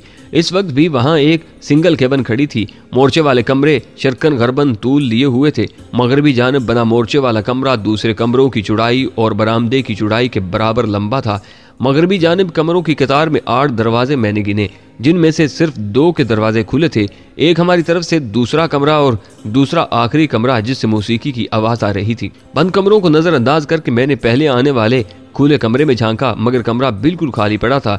इस दौरान पलवाशा सहन और जनूबी दीवार के साथ बने हुए कमरों की जानिब मुतवज्जा रही। हम मुतात मगर जरा तेज कदमों से आखिरी कमरे के करीब पहुंचे। दरवाजे से जरा पहले रुकते हुए मैंने पलवाशा के कान से मुंह लगाते हुए कहा, तुम बाहर ही रहना, ठीक है। उसकी आवाज भी सरगोशी में ढली हुई थी। मैं खिसकता हुआ खुले दरवाजे के करीब हुआ। अब मौसीकी की आवाज के साथ ऐसी हैवानी और कभी आवाजें भी मेरे कानों में पड़ने लगी थीं, जो देखे बगैर कमरे का अंदरूनी मंजर आश्कार कर रही थीं। मैंने दिल ही दिल में शुक्र किया कि मैं पलवाशा को बाहर रुकने का कह चुका था। कमरे के दोनों पट खुले हुए थे, इसलिए मुझे दरवाजे को ठोकर मारकर या धकेलकर अंदर दाखिल होने की जरूरत नहीं पड़ी थी। मैं गलाक दोनों हाथों में थामे जकंद भरकर अंदर घुसा, क्योंकि पिस्तौल को अगर एक की बजाय दोनों हाथों में थामा जाए तो दुरुस्त निशाना लेने में आसानी रहती है। खबरदार अगर किसी ने हरकत की। मेरी आवाज इतनी ही बुलंद थी कि कमरे में मौजूद आदमी ही सुन सकते थे। वो तादाद में 4 थे। एक आदमी कम उम्र बेरेश लड़के के साथ शर्मनाक हालत में मुलव्वस था, जबकि बाकी 3 सीडी प्लेयर पर पश्तों का मुजरा देखने में महब थे। मेरी आवाज से सिवाय लड़के के साथ घनौने हालत में मौजूद आदमी के बाकी तमाम सुन हो गए थे। वो अभी तक अपनी हरकत पर काबू पाने में कामयाब नहीं हो सका था। उसकी मुश्किल गलाक की मिजल से निकलने वाली बेरहम और सूरत हाल नाशनाक गोली ने आसान कर दी थी। माथे में पवस्त होने वाली गोली ने उसके अंदर पलने वाले हैवानी जोश को पुरजियत थरथराहट में तब्दील कर दिया था। अपने साथी का अंजाम देखते ही उनमें से 2 ने उठकर दूसरी चारपाई पर पड़ी क्लाशनकोफों की तरफ बढ़ने की कोशिश की। यकीनन हरकत में बरकत होती है, मगर उनकी हरकत किसी भारी गाड़ी के पहिए के नीचे सर देने के मुशाबा थी और लाजमन ऐसी हरकत बरकत के बजाय हसरत का बाइस बनती है। दोनों की कोशिश में गलाह की गोलियां यूं रखना अंदाज हुई थी जैसे बारिश की राह में छतरी। दोनों अपने साथी की नकल उतारने लगे। चौथे आदमी ने फौरन अपने हाथ सर से बुलंद कर लिए थे, जबकि 9 उम्र लड़का जोर जोर से रोने लग गया था। चुप, मैंने उसकी जानिब देखे बगैर उसे डांटा, जल्दी से कपड़े पहनो। वो लरसता हुआ अपने लिबास की तरफ मुतवज्जा हो गया। हालात काबू हैं, बाहर ही रहो।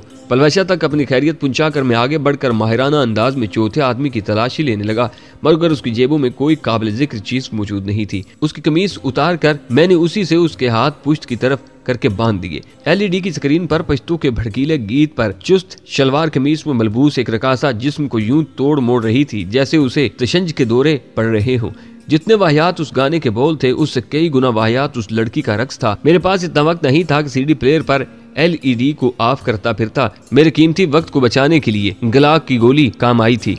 एलईडी स्क्रीन और सीडी प्लेयर पर एक एक गोली जाया करके मैं लड़के की तरफ मुतवज्जा हुआ जो बाकायदा लर्ज रहा था। उसे बाजू से पकड़कर मैंने कमरे के दरवाजे की तरफ धकेला। पल्लू खान, इसे साथ वाले कमरे में बंद कर दो। पलवशा ने फौरन अंदर झांक कर देखा, मगर उस अंदाज में भी उसका सर किसी पंडोलम की तरह हिलते हुए बाहर का भी जायजा ले रहा था। लड़के को बाजू से पकड़कर बगैर कोई सवाल किए उसने बाहर खींच लिया। कमरे में हथियार वगैरह की गैर मौजूदगी को यकीनी बना लेना, ये जानते हुए भी कि पलवशा कोई बेहतियाती नहीं कर सकती थी, मैंने मशवरा देने में बुखल से काम नहीं लिया था। तुम अच्छा नहीं कर रहे एसएस। वो यकीनन मुझे जानता था, रही सही कसर पलवशा के नाम ने पूरी कर दी थी। सनोबर खान के आदमियों के लिए पल्लू खान नाम अजनबी नहीं था। यूं भी पलवशा खान वजीर और एसएस की दास्तान मोहब्बत काफी लोगों तक पहुंच चुकी थी। उसमें ज्यादा करदार कबील खान और जहदाद खान की हलाकत का था। इलाके के 2 सरकर्दा सरदारों का एक आम सी लड़की और लड़के के हाथों कत्ल होना बहुत बड़ी बात थी। मैंने इत्मीनान भरे लहजे में कहा, हाँ, तुम्हारे जैसे नंग इंसानियत से जमीन का सफाया करना यकीनन अच्छा नहीं, बहुत अच्छा काम है। तुम्हारे साथ हमारी कोई दुश्मनी नहीं है। मैं इत्मीनान भरे लहजे में बोला, मगर मेरी तो है वजह। तुम मेरे वतन के दुश्मन हो और मेरे लिए वजह काफी से भी कुछ ज्यादा है। सरदार सनोबर खान इस बार तुम्हें माफ नहीं करेगा। उसने दबे लफ्जों में धमकियां देना जारी रखा। इस मर्तबा मेरा हाथ घूमा, वो उलट कर पीछे को गिर गया था। मैंने उसे सर के बालों से पकड़कर सीधा बिठाया। मैं तुम्हारी धमकियां सुनने नहीं आया, इसलिए जो पूछता हूँ आराम से उसका जवाब देते रहो। वो कोई लफ्ज मुंह से निकाले बगैर कीनातोज नजरों से मुझे घूरने लगा था। तुम्हारा नाम? वो आहिस्ता से बोला, शाहजहान। बाकी लोग कहाँ दफा हो गए हैं? मैंने जानते बूझते ऐसा सवाल पूछा था जिसकी बाबत मुझे मालूम था। थोड़ी देर हुई निकले हैं, बस आते ही होंगे। उसने सफाई से झूठ बोला और मैं उसके झूठ बोलने ही का मुंतजिर था। अगले सवाल से पहले मैंने चारपाई पर पड़ी क्लाशनकोफ की स्लिंग निकालकर उसकी नंगी पीठ पर चाबिक की तरह तवातर से बरसाने लगा। उसने सख्ती से होंठ भींच लिए थे, मगर ज्यादा देर उन जरबात को बर्दाश्त न कर सका और जल्दी ही कराने पर मजबूर हो गया। उसकी पीठ पर सुर्ख लकीरें पड़ गई थीं, किसी किसी जगह से खून भी रिसने लगा था। यकीनन अब झूठ नहीं बोलोगे। उसकी कराहें जब चीखने में तब्दील होने लगीं तो हाथ रोक कर मैं दोबारा उससे मुखातिब हुआ। तुम ज्यादती कर रहे हो। उसने कराते हुए जुबान खोली। मैं मुस्कुरा दिया। झूठे जवाब पर इतनी ज्यादती तो रवा होती है ना मेरी जान।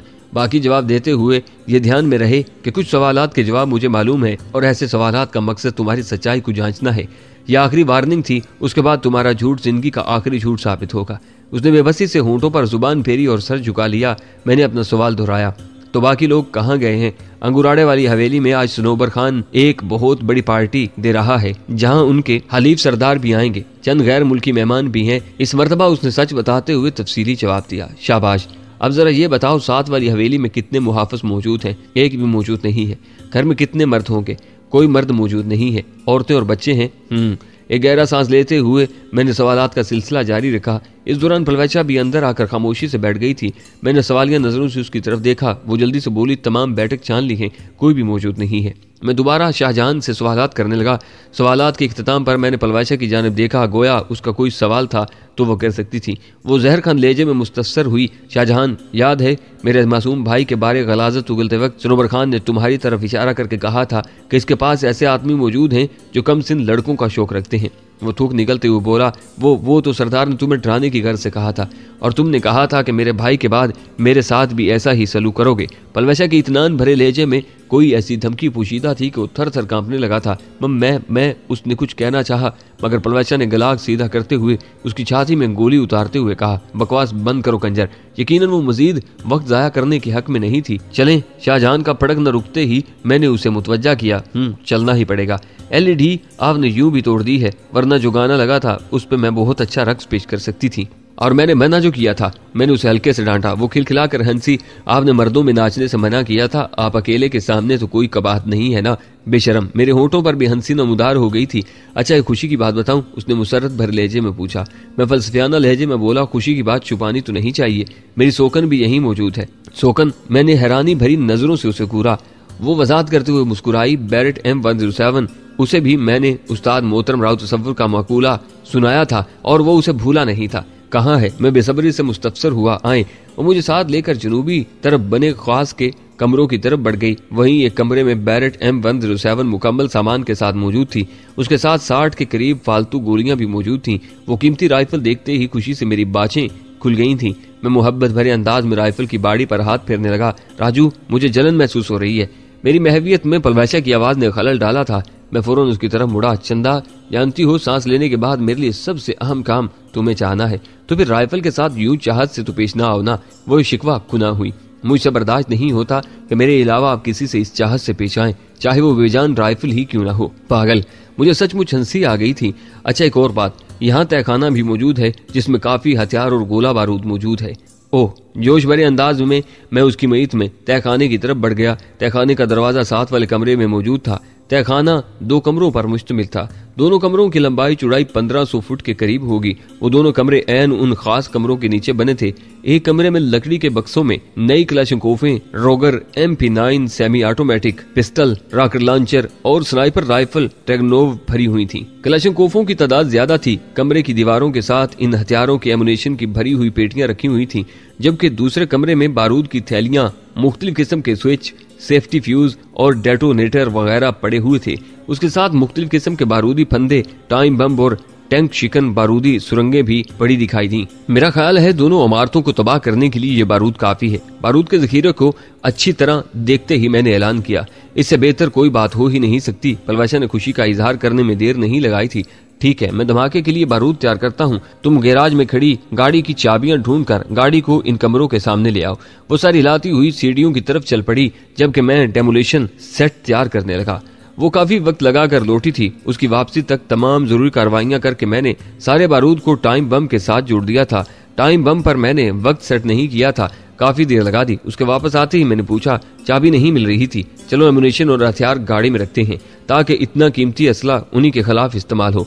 वो कहने लगी, जानती हूँ आपने इसलिए तो गाड़ी को इन कमरों के सामने मंगवाया है। हम दोनों हथियार एमुनेशन की पेटियां सिंगल केबिन की बाड़ी में रखने लगे। हमारा मजीद आधा घंटा उसी में लग गया था। उसी असना में वो लड़का दरवाजे को खटखटाते हुए आवाजें देने लगा। शायद वो समझ रहा था कि हम वहां से रुखसत हो गए। मैंने करीब जाकर उसे सख्ती से डांटा और चुप रहने को कहा। वो सहम कर दोबारा खामोश हो गया था। अब क्या करें? बैठक के दूसरे कमरे में मौजूद हथियार भी गाड़ी की बाड़ी में मुंतकिल करके पलवैसा मुस्तफसर हुई।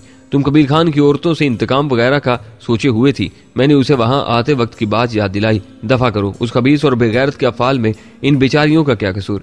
मगर उनसे घर तो खाली कराना पड़ेगा। यहाँ होने वाले धमाके से यकीनन इस इमारत को भी काफी नुकसान पहुंचेगा, बल्कि मेरा ख्याल है वो भी मलबे का ढेर बनेगी। राजू, कहीं इस धमाके से दाएं बाएं मौजूद इमारतों को नुकसान न पहुंचे, या धमाके की वजह से जो पत्थर वगैरह उड़ेंगे उनकी जद में कोई बेगुनाह न आ जाए। तुम इतनी समझदार पहले तो नहीं थी। उसके साथ मुतफिक होते हुए भी उस पर तंज करने से मैं बाज नहीं आया था।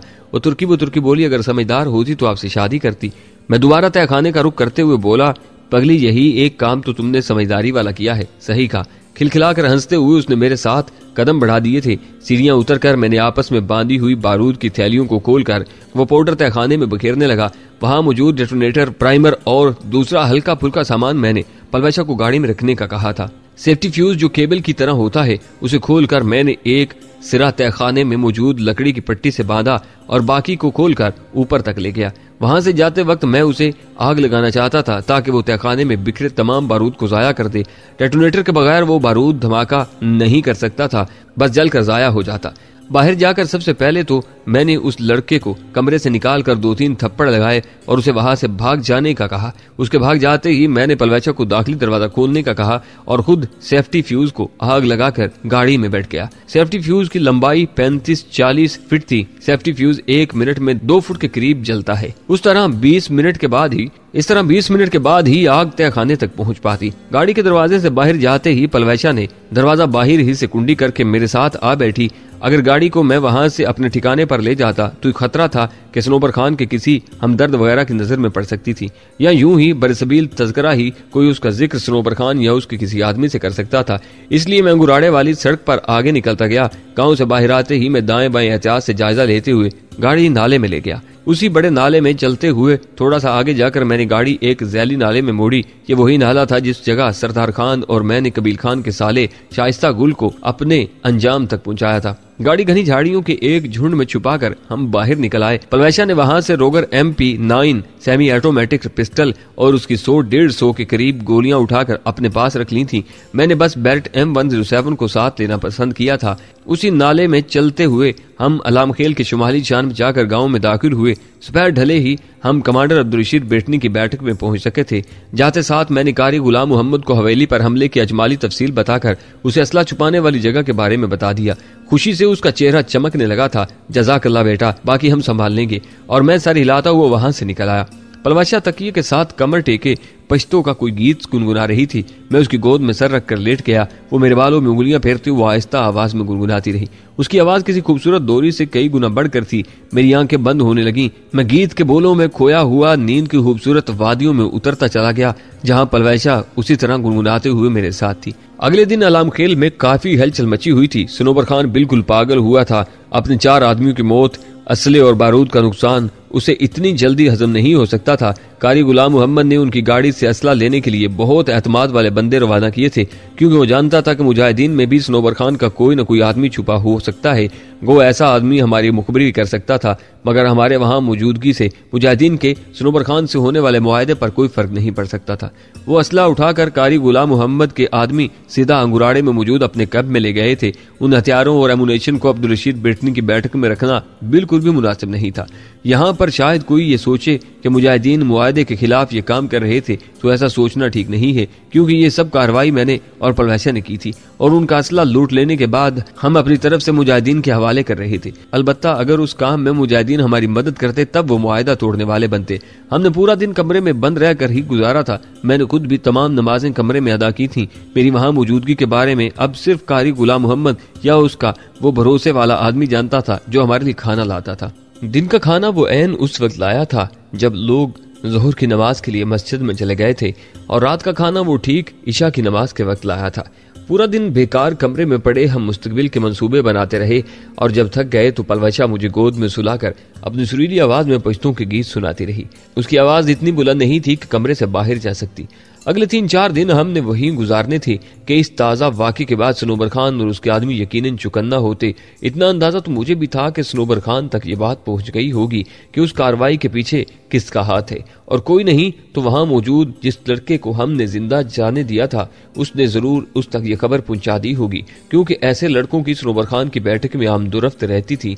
मेरा इरादा अब सनोबर खान के कांटे को निकालने का था। उसके जानशीनों में कोई भी ऐसा नहीं था जो उसकी जगह संभाल सकता। वो उसके कमांडरों में चंद ऐसे आदमी मौजूद थे जो दहशतगर्दाना कार्रवाइयों को जारी रख सकते, मगर उनमें से कोई भी सनोबर खान या उसके हलाक होने वाले सुतीले भाई कबील खान जैसा नहीं था। अलबत्ता ये मुमकिन था कि किसी दूसरे गांव का सरदार उन कार्रवाइयों की सरपरस्ती करने लगता।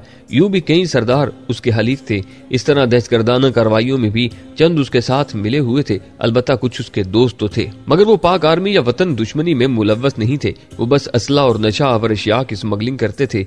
सनोबर खान को ठिकाने लगाने के बाद मेरा इरादा पलवैचा को गाँव छोड़कर आने का था, क्योंकि मैं उसे मजीद इन खतरनाक कार्रवाइयों में साथ नहीं रख सकता था। पाक आर्मी का सिपाही होने के नाते मेरी जिम्मेदारी तो ये बनती थी कि मैं दहशतगर्दों के खिलाफ लड़ता। मेरे घर वाली किसी भी हिसाब से उन कार्रवाइयों का हिस्सा बनने की मिजाज नहीं थी। उसका मेरे साथ मौजूद होना मुझे जितना भी खुश करने वाला था लेकिन ये भी हकीकत थी कि उसकी वजह से मेरा दिल हर वक्त मुख्तलिफ किस्म के अंदेशों से लरसता रहता।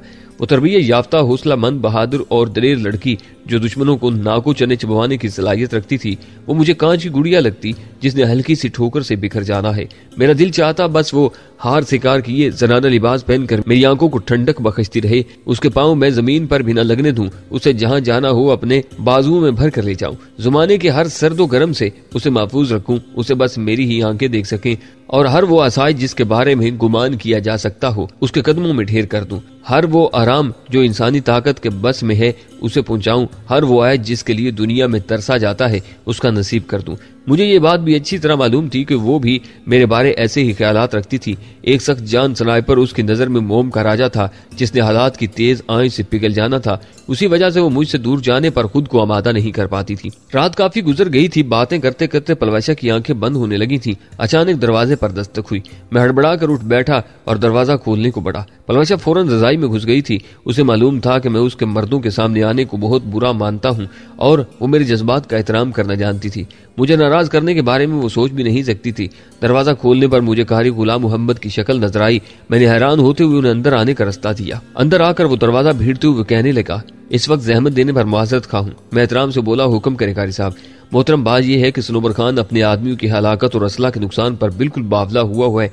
उस तक यह खबर भी पहुंच गई है कि ऐसा करने वाले आप दोनों हैं। आप दोनों की तलाश में वो पागलों की तरह भागता फिर रहा है।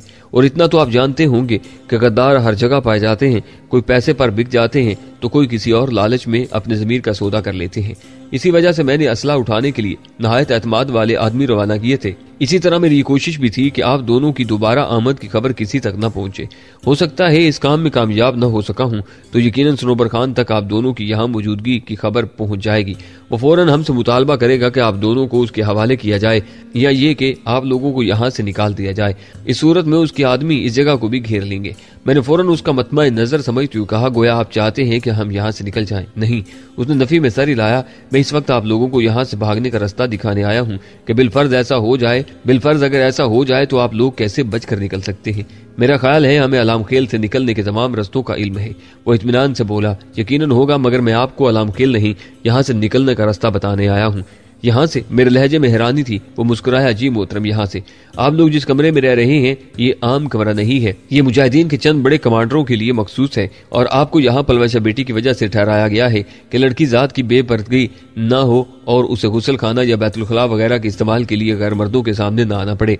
ममनून और शुक्रगुजार हूँ। पलवैशा ने रजाई से मुंह निकाले बगैर कहा। मुझे उसके अंदाज पर हंसी आ गई थी। अब इस बात से ये न समझ लेना कि एसएस की मुजाहिदीन की नजर में कोई अहमियत नहीं। हकीकत तो ये है कि लोग आपको बहुत चाहते हैं। जिस तरह आपने इन दहशतगर्द सरदारों का डट कर मुकाबला किया है, यकीन मानो दिल खुश हो जाता है आपके कारनामे देखकर। कारी साहब, असल तारीफ के हकदार तो आप लोग हैं कि बगैर किसी सिले और तनख्वाह वगैरह के कुफ्र से बरसे बेकार हैं। मैं तो पाक आर्मी का नौकर हूँ, ठीक ठाक तनख्वाह लेता हूँ। कसरत नफसी है आपकी, वरना पाक आर्मी का हर सिपाही भी अपनी जगह जहाद ही कर रहा है। मुल्क की हिफाजत के लिए सरहदों पर पहरा देना, दहशतगर्दों के खात्मे के लिए अंदरूने मुल्क हर मुसीबत को गले लगाना इतना आसान नहीं है। बाकी जहाँ तक तनख्वाह का तल्लुक है तो वो लेना मजबूरी है। अगर एक आदमी अपनी औकात और सलाहियतें मुल्क की खिदमत के लिए वक्फ कर देता है तो बीवी बच्चे और बूढ़े वालिदैन भी उसकी जिम्मेदारी होते हैं। मुल्क की खिदमत करते हुए उनका बोझ किस पर ला देगा। मेरा ख्याल है हम बेफायदा तकरार में मशगूल हैं, चलें फिर फायदे की बात कर लेते हैं। कहकर वो मगरबी दीवार के साथ लगे कपड़े लटकाने वाले हैंगर्स की तरफ बढ़ा जिसकी चौड़ाई के बराबर दीवार पर खूबसूरत प्लास्टिक शीट लगी हुई थी और उस प्लास्टिक शीट का मकसद हैंगर से लटकाने वाले कपड़ों को दीवार के साथ लगकर गंदा होने से बचाने का था। हैंगर जमीन से करीबन 7 फुट बुलंदी पर लगा था जो कि चौड़ाई में 5 फुट के बकदर होगा और उस जगह पर लगी हुई प्लास्टिक शीट 5 फुट चौड़ी और 6 फुट लंबी थी। यूं प्लास्टिक शीट जमीन से 1 फुट ऊपर ही खत्म हो जाती थी। उसके नीचे कच्ची दीवार नजर आती थी। कारी गुलाम मोहम्मद ने प्लास्टिक शीट की एक जानिब गड़े हुए कील निकाले जो नहायत आसानी से बाहर आ गए थे। प्लास्टिक शीट हटते ही दूसरी तरफ खिड़की देखकर मैं हैरान रह गया था। मुझे पीछे आने का कहकर वो उस चकोर सुराख के अंदर दाखिल हो गया जो जमीन से 2 फुट ऊंचाई से शुरू होकर 6 फुट बुलंदी तक चला गया था। मैंने उसके पीछे कदम बढ़ा दिए। दूसरी जानब जाते ही 3 फुट चौड़ा रास्ता नजर आया जो जुनूब की जानिब जा रहा था। गोया वो गैलरी नुमा रास्ता तमाम कमरों के अक्ब से गुजरता था। वो रास्ता उस बैठक की जनूबी दीवार के पास जाकर खत्म हुआ। दीवार के पास जमीन दोज रास्ता था। सीढ़ियां उतरकर हम 15-20 फुट सीधे चले और फिर सीढ़ियां चढ़कर पहले की तरह 3 फुट चौड़े रास्ते पर आ गए थे। यकीनन नीचे उतरकर हमने गली को अबूर किया था और उसके बाद अगले मकान की अकबी दीवार के साथ वो रास्ता आगे बढ़ने लगा था। अब्दुल रशीद बेटनी की बैठक और साथ वाले मकान के दरमियान तो गली मौजूद थी, लेकिन उसके बाद चंद मकानों की दीवारें बिल्कुल जुड़ी हुई थी, इसलिए उसके बाद हमें नीचे नहीं उतरना पड़ा था। कारी साहब खामोशी से आगे बढ़ता गया, मैं भी उससे एक कदम पीछे चलता रहा। हमने मुसलसल 5-6 मकान अबूर किए होंगे, जो तमाम मकान एक ही कतार में मौजूद थे और यकीनन तमाम के मालिकान का एक दूसरे से खास ताल्लुक था। तभी वो रास्ता वजूद में आया था। एक जगह पर जाकर वो रास्ता बंद हो गया था। आगे ठोस दीवार नजर आ रही थी। दीवार के करीब जाते ही कारी गुलाम मोहम्मद नीचे झुका। टार्च की रोशनी में मुझे लकड़ी का तख्ता नजर आया, जिसे कारी साहब ने शुमाल की जानिब से उठाकर जनूबी दीवार के साथ टिका कर रख दिया। वो 3x3 फुट का एक चकोर खला था, जहां से मिट्टी की सीढ़ियां नीचे उतरती नजर आ रही थी।